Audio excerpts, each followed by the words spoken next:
जो आपकी फिटनेस है वो फिनोमिनल है। फिल्म इंडस्ट्री में शायद आपसे फिट दूसरा कोई एक्टर नहीं है, उसका राज क्या है? मैंने ना अपनी ज़िंदगी में लाइफ ना बहुत सिंपल तरीके से जिया है। मैं आप लोगों को किसी को कुछ सलाह देना नहीं चाहता हूँ, लेकिन मैं अपना बताना चाहता हूँ कि लाइफ को ना there is a lovely word called simplicity. Live your life simple, चाहे पैसे हो ना हो, जो भी हो, आपको ज़िंदगी में सिंप्लिसिटी से आप ज़िंदगी में लाइफ जियोगे ना, that will calm yourself so much, and आपकी आपकी सेहत हमेशा अच्छी रहेगी।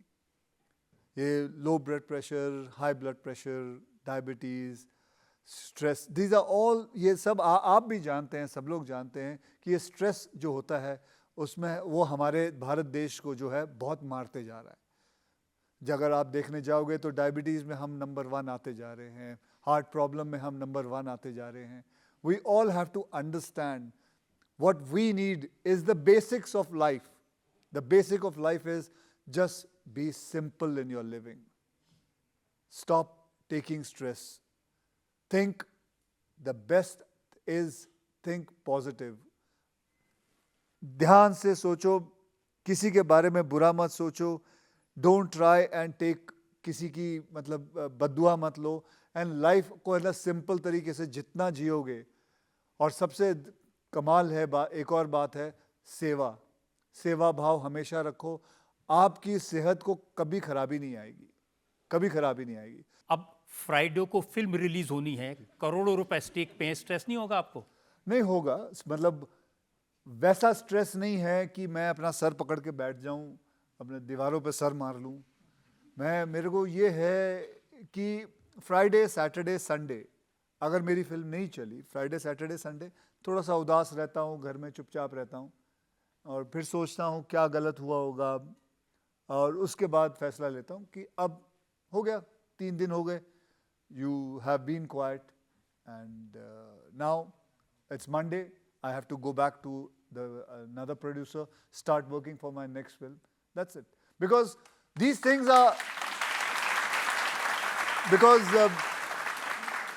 because I'll tell you, these things are not in your hand. कामयाबी आना ये हमारे हाथ में नहीं है, ये कुदरत के हाथ में है। वो जो देंगे सर आंखों पर, नहीं देंगे वो भी सर आंखों पर। जनता से एक जो सवाल ले सकते हैं हम? आपने बहुत सारी हीरोइन के साथ काम किया है, आपकी फेवरेट हीरोइन कौन सी है? मेरी फेवरेट हीरोइन, मैंने बहुत सारी हीरोइनों के साथ एक्चुअली सभी के साथ काम किया हुआ है। कटरीना।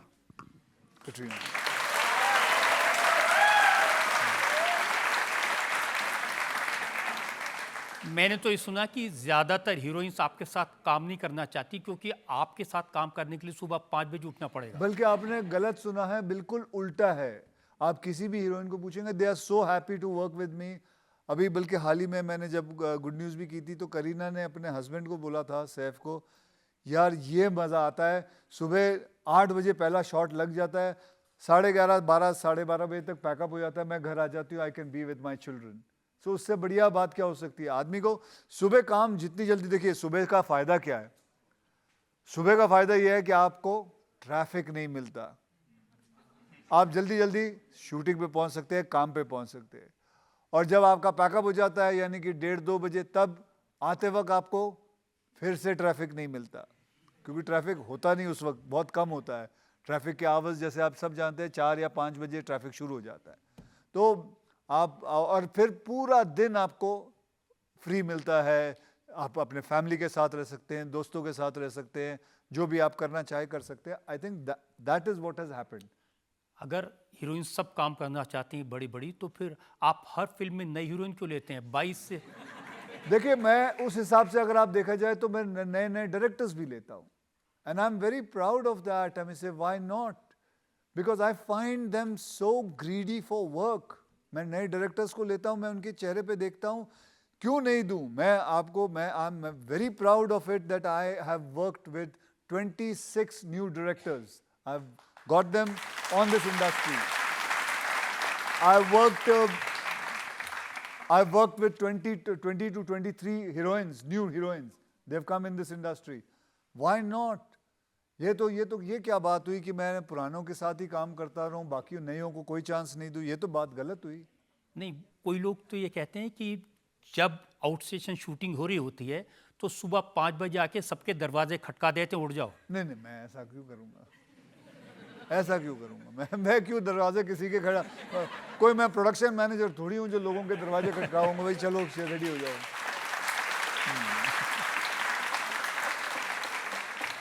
गुलशन ग्रोवर ने एक इंटरव्यू में कहा कि ये उठा देते हैं सुबह सुबह। गुलशन को कभी उसने कुछ बोला होगा कि मुझे उठा दियो भाई, ठीक है उठा दिया होगा उस दिन। अब उसने ये आदत समझ ली होगी कि मैं अभी रोज उठाने वाला हूँ, तो गलत बात है। तो फिर तो ज़्यादातर दिन सोते ही रह जाएंगे वो। नहीं आ जाते हैं सबको। जब एक आपको बात बताऊं सर, जब शूटिंग होती है, अगर आपका मेन एक्टर सही टाइम पे आ जाए ना, तो सारा का सारा स्टाफ जो है, सारे के सारे लोग जो है, बाकी एक्टर्स हैं, वो सब टाइम पे आ जाते हैं। रजत जी आपने भी देखा होगा, आपका ऑफिस में आप टाइम पे आ जाते होगे, आपके भी ऑफिस वाले सब डर के मारे सही टाइम पे आ जाते हैं, क्योंकि हमारा बॉस आ रहा है। ये तो होगा ही होगा। अगर बॉस सुस्ती दिखाएगा तो आपके आजू बाजू के लोग भी सुस्ती हो जाएंगे, और ये तो एक नॉर्मल सी बात है। एक ज़माना ये था जब एक के बाद एक आपकी कई फिल्में, 10-12 फिल्में फ्लॉप हो गई थी, तब आपको स्ट्रेस हुआ था, तब आप परेशान हुए थे? रजत जी आप ये बात कर रहे हैं, वो बात नहीं बता रहे लोगों को जो एक ज़माना था जहाँ 14 फिल्में हिट भी हुई थी सारा। मतलब मैं उस जमाने की बात कर रहा हूँ जब नहीं कोई बात नहीं, मुझे पता है ये अदालत है, मेरे ऊपर केस है, मुकदमा होना चाहिए, और नेगेटिव चीज़ों पे ही होनी चाहिए, पॉजिटिव तो छोड़ो, वो तो कहीं नहीं देखेंगे। तो ठीक है, हाँ जी हाँ, मेरे ऐसा एक बार नहीं रजत जी, मेरे साथ 2 या 3 बार हुआ है जहाँ कंटिन्यूसली मेरी 8-9 फिल्में नहीं चली, कभी 10 फिल्में नहीं चली। फिर कई बार ऐसा हुआ है 14-14, 16-16 फिल्में साथ में चली हैं। तो ये तो होता रहता है, उतराव चढ़ाव तो होता रहता है। लेकिन स्ट्रेस की बात है, नहीं स्ट्रेस नहीं हुआ था। हाँ ये ज़रूर था, एक वक्त था कि जब मेरी फिल्में नहीं चल रही थी, तो मैंने सोचा अब क्या करें, और करीबन 14-15 फिल्में नहीं चल रही थी। तो आई थॉट कि maybe I am not cut out for this, तो कुछ ना कुछ तो काम करना है। तब मेरा एक दोस्त था कनाडा में, तो उसने बोला तू इधर आ जा, इधर काम करेंगे, साथ में कुछ करेंगे, यहाँ बिज़नेस करते हैं। उसका कोई बिज़नेस था, कार्गो का बिज़नेस था। तो मैंने जाके फिर मैं बोला चलो वहाँ चला जाता। और मेरी फिर लास्ट की 1 या 2 फिल्म रह गई थी, तो मैंने वो ख़त्म करके मैं चला गया था उधर। फिर उधर काम थोड़ा करने लगा था। तब तक फिर जब ये फिल्म रिलीज़ हुई, ये हिट हो गई। फिर वो अगली वाली भी, वो भी हिट हो गई। ये जो जानवर फिल्म थी, अगर सनी देओल इसमें काम कर लेते, आपको मौका नहीं मिलता, तो आप तो कनाडा चले गए थे, बस गए थे वहाँ जाके। मैं अपने आप बहुत सारी फिल्में, फिर मैंने अपने दोस्त को कहा कि नहीं मेरे को लगता मुझे वापस जाना चाहिए, फिर मैं वापस आ गया था। वो मेरे कई साल तक आप कनाडा के सिटीजन बने रहे। जी बिल्कुल, क्योंकि वो मैं उसको देख ही नहीं रहा था। मेरे को थोड़ी ये है कि मैं हूँ तो भारतीय ही, और ऐसा नहीं है कि हमारे देश में लोग बाहर नहीं जाते काम करने के लिए, और या बाहर से लोग हमारे देश में नहीं आते काम करने के लिए। काम करने जा रहा हूँ, और उसके अंदर मैं उधर रहने लगा, तो मेरा पासपोर्ट उधर आका हो गया। और फिर उसके बाद जब यहाँ आ गया, तो यहाँ आके फिर मैंने ये बात नोट ही नहीं की है कि मुझे पासपोर्ट चेंज करना। उसके बाद जब मैं कुछ ट्विटर्स पे पढ़ने लगा लोगों के फैंस के, और ये कि मुझे अपना बदल लेना चाहिए, मैं जाके अप्लाई करके फटाफट बदल दिया। उस समय लोग तो ये कह रहे थे कि टैक्स बचाने के लिए ये कनाडा के सिटीजन बने हुए हैं। आप अगर पासपोर्ट आपका कनेडियन रहे, तो यू हैव टू पे your taxes at the source way you earn it. So my source was here. I used to always pay my taxes here. नहीं वो गलत बात है। I was at that time also, when I had a Canadian passport, I used to pay my taxes, and I was the highest taxpayer that time also. तो अब आप भारत के नागरिक बन गए हैं प्रॉपरली? जी बिल्कुल, आज से 2 साल पहले। मैं भारतीय ही था। मैं कहीं गया नहीं था।